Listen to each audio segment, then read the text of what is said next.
Hey, I want to share something interesting that might be of interest to you.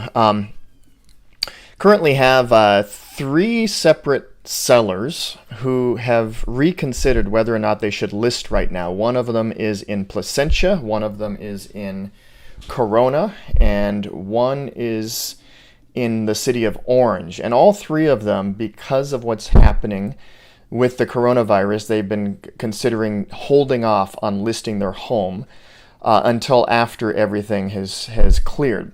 But I want to show something to you because there's a lot of other sellers that are doing the same sort of thing. I'm showing you my screen. This is kind of the back channels that realtors look at, called our MLS system. I want to show you some interesting figures. I'm going to go ahead and take a look. I'm actually working from Eastvale today, and so I thought I'll go ahead and show you Corona. I have one that is going to be listing in Corona.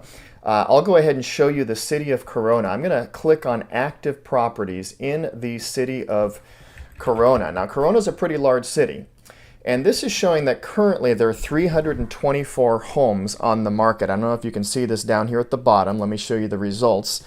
There's a total of 324 homes. Now that seems like a lot of homes, but Corona, keep in mind, has a large footprint. There's a large swath of homes. This would include anything from condominiums to single-family residences. Quite a few of them listed there, but I want to show something to you.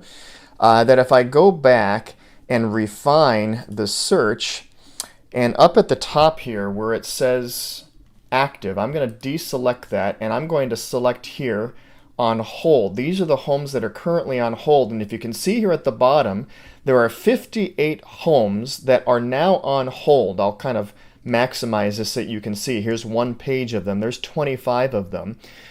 There's a total of 58 homes that are currently on hold. That means that the sellers decided to push pause on the selling process. Partly, there might be other circumstances, but I would suggest that most of these are probably due to the fact of the fear of what's going to happen with the coronavirus and all of that.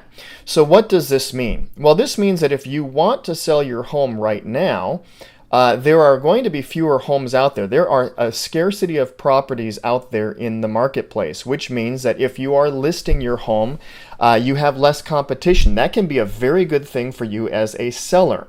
And so recently I had 8 offers on a home, and it's basically selling for $15,000 over asking price. So it is still a very good time to be a seller. You will notice that if I go back to this and see that we've got 58 homes that are currently on hold, once we get past this state, all 58 homes are going to suddenly flood the marketplace. And if you're a seller, you're going to have more competition competing with you to sell the homes. So if you're a seller, now is still a good time to sell if it works for you. I understand sometimes there are circumstances that prevent you from being able to sell. But if you're able to, I would suggest take advantage of the opportunity right now before you have more competition. Now, if you are a buyer, it is still a very good time to be a buyer because you have competitively low interest rates. However, if you are getting frustrated over the fact that you've been submitting offers and those offers aren't being accepted because you're competing with other buyers, realize that all those 58 homes that I just showed you are going to suddenly flood the marketplace in Corona. Let me pick another city. Let's go to Placentia. That's where another listing is going to be. And currently, look at this, 33 active homes on the market in Placentia. Now, if I show all the homes that are on hold, this is showing that in Placentia, there's 4 homes on hold. I know that in Yorba Linda, if I do this for Yorba Linda, let's take a look. In Yorba Linda, there are currently 125 active homes on the market. And in Yorba Linda, there are 26 homes that are on hold. So the point being that if you're also a buyer, if you hold out, if you're not able to get your offers accepted, if you hold out a little bit, a lot more inventory will soon be available. So all this to say, don't let what's happening with the coronavirus prevent you from doing what's important for you and for your family. Real estate is still moving. There's still a lot of activity happening in the marketplace. If you want to know if now's the best time to buy or to sell, give me a call. I'd love to work with you through the options that you may have.